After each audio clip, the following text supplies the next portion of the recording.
Praise the lord.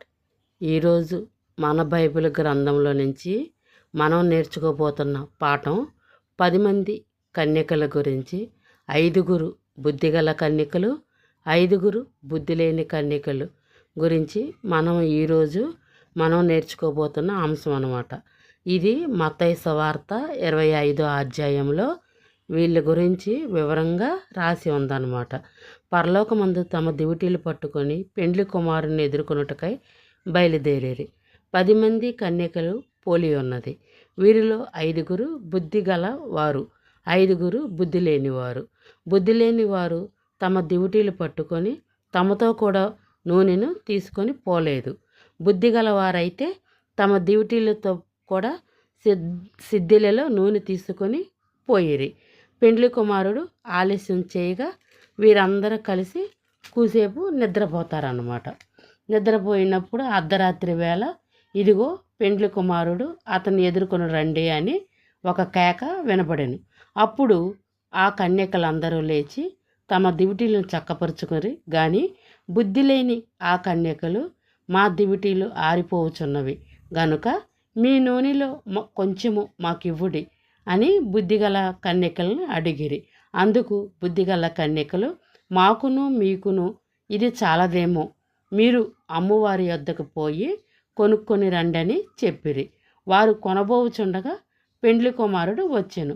అప్పుడు సిద్ధపడి ఉన్నవారు అతనితో కూడా విందులోకి వెళ్ళిపోయారు లోపలికి. తమ అంతటా తలుపు వేయబడెను. ఆ తర్వాత బుద్ధి లేని ఆ కన్యకలు వచ్చి, అయ్యా అయ్యా మాకు తలుపు తీయమని అడగగా అతడు, మిమ్ము ఎరగనని మీతో నిశ్చయముగా చెప్పుచున్నాను అని దేవుడు అంటాడనమాట.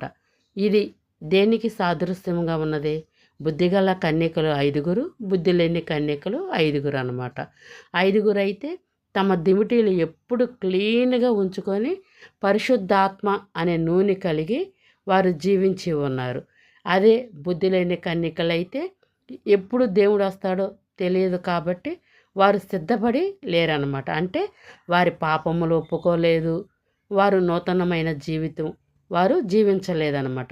అదే ఈ బుద్ధిగల కన్యకలైతే యేసయ్య ఏం చెప్పాడో వాటి ప్రకారంగా వారు జీవిస్తూ ప్రతిరోజు కూడా పరిశుద్ధాత్మతో నింపబడుతూ ఉండేవారు అన్నమాట.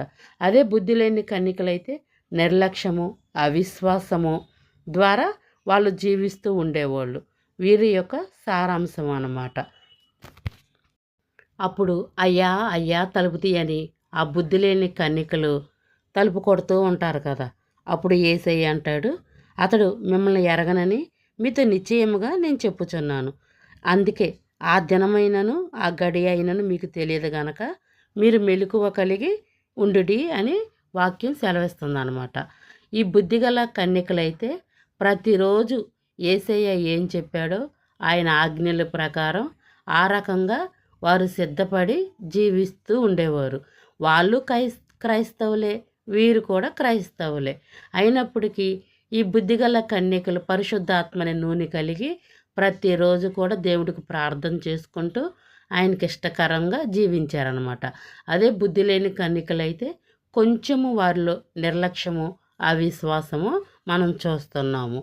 ఎందుకంటే దేవుడు ఎప్పుడు వస్తాడో మనకు తెలియదు కాబట్టి ప్రతిరోజు ప్రతి క్షణము కూడా మనం ఆయన ఎప్పుడు రమ్మన్న మనం సిద్ధమే అన్నట్లుగా మనం ఈ భూమి మీద జీవించాలన్నమాట. లేదు ఆయన రాకడ ఆలస్యమైనా, లేదు మనమే వెళ్ళిపోయినా కానీ ఏది ఏమైనప్పటికీ మనం అయితే ఎల్లప్పుడూ కూడా సిద్ధపడి ఉండాలన్నమాట.